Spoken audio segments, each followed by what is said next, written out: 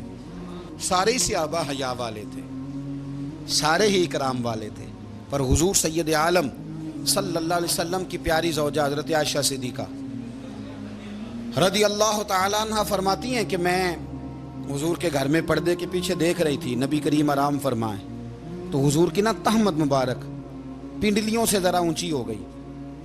پنڈلیوں سے ٹخنوں تک مرد کا چھپا ہوا ہو تو وہ جائز ہے, اس سے نیچے ننگا نہیں کرنا چاہیے.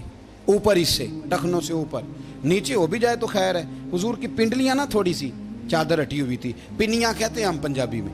پنڈلیوں سے ذرا چادر ہٹ گئی, حضور لیٹے رہے آرام فرما رہے. فرماتی ہیں باہر دستک ہوئی, حضور نے فرمایا کون ہے؟ عرض کی ابو بکر صدیق ہوں یا رسول اللہ, اجازت ہو تو حاضر ہو جاؤں؟ حضور نے فرمایا آ جاؤ. کہتے ہیں حضور لیٹے رہے, حضرت ابو بکر آئے, بات چیت ہونے لگی. تھوڑی دیر کے بعد پھر دستک ہوئی, کون ہے دروازے پہ؟ یا رسول اللہ عمر بن خطاب ہوں. فرمایا آ جاؤ. آ گئے, بات چیت ہوتی رہی. تھوڑی دیر کے بعد عثمان غنی آئے, یا رسول اللہ آ جاؤں؟ فرمایا عثمان ذرا ٹھہر. حضرت عثمان ٹھہر گئے. نبی کریم اٹھ کے بیٹھے, چادر مبارک پنڈلیوں کے گرد لپیٹی, اپنے کرتے کو سیدھا فرمایا, کہا عثمان آ جاؤ. عثمان آئے, بات چیت ہوئی, چلے گئے. سیدہ کہتی ہے میں نے پوچھا یا رسول اللہ عثمان تو بڑی ٹھنڈی طبیعت کا بندہ ہے, وہ تو بڑا میٹھا آدمی ہے حضور, کوئی جاہو جلال نہیں, کوئی بات نہیں, کوئی, وہ تو بڑا پیارا ہے. عمر آئے تو آپ لیٹے رہے, ابو بکر آئے تو آپ لیٹے رہے, تو عثمان. حضور فرمانے لگے عائشہ عثمان سے تو فرشتے بھی حیا کرتے ہیں, عثمان سے تو فرشتے بھی حیا کرتے ہیں, تو میں نہ حیا کروں؟ آپ اس بات کو سمجھیں, غور کریں کہ اگر ان کی طبیعت اس طرح کی ہے کہ وہ کہتے ہیں کہ وجود زیادہ چھپا ہوا ہونا چاہیے, تو نبی پاک نے ان کی طبیعت کا خیال کیا ہے, حضور نے ان کے مزاج کا. تو آپ کو نہیں پتا کہ ابا جی آپ کے کیا سوچتے ہیں, کیا چاہتے ہیں؟ اپنی طبیعت کو تھوڑا سا تکلیف دینا ہی نہیں چاہتے. حضرت صدیق اکبر رضی اللہ تعالی, مالدار آدمی, کروڑوں پتی شخص, لیکن انہوں نے نا ایک موقع پہ پھر ٹاٹ کا لباس بھی پہن لیا. تو کسی نے ان سے کہا ابو بکر یہ کیا؟ فرمانے لگے نبی کریم کو, میرے آقا کو غریبی پسند ہے, تو ابو بکر غریب بن گیا ہے. ختم ہو گئی. جے سونا ہی میرے دکھ وچ راضی تے میں سکھ نو چلے ڈاواں. ٹھیک ہو گئی بات, وہ جس حال میں رکھے اس حال میں راضی رہنا. میں کہا کرتا ہوں کہ اماں کو زیادہ نہیں ضرورت پیسوں کی. ہاں ماں تو ماں ہوتی ہے, وہ کو ریٹ لگا کے تیرے سے پیسے مانگے گی. اماں کو تو بس اتنی ضرورت ہے کہ ماں جو کہہ دے جی کر دو. ماں کو تو اتنی ضرورت ہے کہ 2 منٹ رات کو بیٹھ جاؤ پیروں میں, اماں لا تیرے پیر دبا دوں, بھائی اتنا ہی کافی ہے. وہ کہے گی او ہو میرا پتر بڑا چنگا, اللہ وہی انج دی اولاد سارے نو دے وے, او بھائی ایسے کر دے. وہ تو سویرے پورے محلے کو, ابا جی کو کوئی نہیں ضرورت تیرے پیسوں کی. ہاں نا, ان کو تو ضرورت ہے. تو کبھی کبھی تو ان کو موٹر سائیکل پہ بٹھائے اور کہا ابا جی منڈی جانا تھا, میرا دل تھا کٹھے چلیں گے, آئیں ذرا پیار سے چلتے ہیں. کبھی ان سے پیار کرے, کبھی کہے ذرا کندھے نہ دباؤں. میرے نبی کریم صلی اللہ علیہ وسلم فرماتے ہیں میں نے معراج کی رات میں نے جنت میں ایک محل دیکھا. میرا دل کیا میں اندر سے جا کے دیکھوں, پر اس کے دروازے کے قریب گیا تو عمر فاروق کا نام لکھا تھا. فرماتے ہیں میں نے کہا عمر ذرا طبیعت کا سخت ہے. اس نے کہنا ہے قانون یہ ہے کہ پہلے اجازت لو پھر کسی کے گھر جاؤ. چلو ہم نہیں جاتے, عمر سے پوچھ کے چلے جائیں گے. گھر جو عمر کا ہے. نہیں آپ کو سمجھ آئی میری بات کی یار, نہیں سمجھے. جن کے قدموں کے صدقے گھر ملا ہے, اگر وہ یہ خیال کرتے ہیں کہ سامنے والے سے پوچھ لینا چاہیے, نہیں آپ نہیں سمجھے. او بھائی جن کے برکت سے وہ مکان ملا ہے, اگر وہ مزاج کا اتنا خیال رکھتے ہیں تو پھر مزاج رسول کا بھی تو خیال ہونا چاہیے نا. پھر مزاج سنو. پھر نبی کریم صلی اللہ علیہ وسلم واپس آئے, حضور نے بتایا وہ عمر تیرا مکان بڑا پسند ہے یار. میں اندر جانے لگا تھا, دروازے پہ حور بھی بیٹھی تھی, جانے لگا تھا اندر, تو وہ نا میں اس لیے نہیں گیا کہ عمر قانون کو بڑا پابند ہے. اس نے کہنا ہے کہ قانون تو اجازت لے کے جاؤ. حضرت عمر رو پڑے, عرض کرنے لگے حضور میں کہاں اور جنت کا مکان کہاں, مختصر سی میری کہانی ہے, یہ جو بھی ہے آپ کی مہربانی ہے. تو حضرت عمر رو پڑے, لیکن میرے رسول کریم صلی اللہ علیہ وسلم. اب اتنا حضور خیال کرتے تو جناب عمر پتہ کون تھے؟ جرت نہیں تھی کسی مائی کے لال کی عمر کے سامنے کھڑا ہو سکے. ہاں جس کے سامنے شیطان نہ ٹھہر سکے. نکل جاتا ہے شیطان بھی. لیکن صحابہ کہتے ہیں جب کبھی حضور کے چہرے پہ شکن آتی تو اتنا وجود ہم نے کسی کا کامتے نہیں دیکھا جتنا عمر کانپا کرتے تھے. کب کبھی طاری ہوتی تھی. وہ دلیر میں کہیں اور ہوں، یہاں تو میں غلام ہوں، یہاں تو میں نوکر ہوں. دعا منگیا کرو سنگیو کتے مرشد نہ روس جاؤ. رو پڑتے. اور طریقہ کیا ہوتا؟ زمین پہ کونیاں رکھ کے نا، کونیاں گھٹنے. اب میں آپ کو کر کے کیسے دکھاؤں؟ حدیث صحیح میں موجود. یہ کونیاں زمین پہ رکھ کے نا، جیسے بچے نہیں چلتے، کونیاں دونوں زمین پہ حضرت عمر رکھ دیتے اور یوں کونیاں رکھ کے تو یوں ہاتھ باندھ دیتے حضور کے سامنے. نیچے کونیاں اور ہاتھ باندھتے اور پھر روتے. جب حضور ناراض ہوتے تو کسی اور سے ناراض ہے نبی پاک، عمر سے نہیں، تو یوں دونوں ہاتھ بچھا دیتے، یوں ہاتھ باندھتے اور کہتے رضیت باللہ ربا وبالاسلام دینم ونبینا محمد صلی اللہ علیہ وسلم. یا رسول اللہ میں بڑا راضی ہوں کہ اللہ میرا رب ہے. حضور میں بڑا راضی ہوں، حضور میں بڑا راضی ہوں کہ اسلام میرا دین ہے. و محمد نبیم و رسولہ، اور میں بڑا راضی ہوں کہ اللہ نے محمد کو نبی اور رسول بنایا. حضور بڑا راضی ہوں، مہربانی فرما، بڑا راضی ہوں.